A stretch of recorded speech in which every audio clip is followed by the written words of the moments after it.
నమస్కారం ఫ్రెండ్స్, ఈ నా యూట్యూబ్ ఛానల్కు సుస్వాగతం. ఈరోజు నేను చెప్పబోయేది ఏంటంటే ఫైటర్ ట్రైలర్ రివ్యూ గురించి. ఫైటర్ ట్రైలర్ అయితే ఈ మధ్యనే వచ్చింది, చాలా అద్భుతంగా వచ్చిందనమాట. ట్రైలర్ చూస్తుంటే మనకు అనిపిస్తుంది ఈ సినిమా హాలీవుడ్ రేంజ్లో ఉందని. ఈ సినిమాలో రుతిక్ రోషన్, దీపికా పడుకొని, అనిల్ కపూర్ యాక్ట్ చేస్తున్నారు. ఈ సినిమాకి మెయిన్ డైరెక్షన్ వచ్చేసి సిద్ధార్థ్ ఆనంద్ మనం గతంలో చూసిన సినిమాలు పఠాను, వారు, మరి బ్యాంగ్ బ్యాంగ్ అని చాలా అద్భుతంగా స్టంట్స్ అనేది చూపించినారు. బట్ ఈ సినిమాలో కూడా అలాగే స్టంట్స్ ఉంటాయని ఎక్స్పెక్ట్ కూడా చేస్తున్నారు చాలామంది.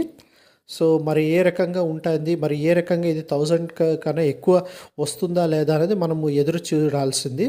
ఇది జనవరి 25th రిలీజ్ అవుతుంది, రిపబ్లిక్ డే సందర్భంగా. సో ఇది మళ్ళీ ఏరియల్ షాట్స్ కూడా ఈ సినిమాలో భలే అద్భుతంగా వచ్చినాయి. అది ట్రైలర్ చూస్తుంటే మనకంతా అర్థమైపోతా ఉంది. సో లెట్స్ సీ ఈ సినిమా ఏ రకంగా హిట్ చేస్తుంది, మరి బాక్స్ ఆఫీస్గా ఏ రకంగా కొల్లగొడుతుందని మనం ఎదురు చూడాలి. మోర్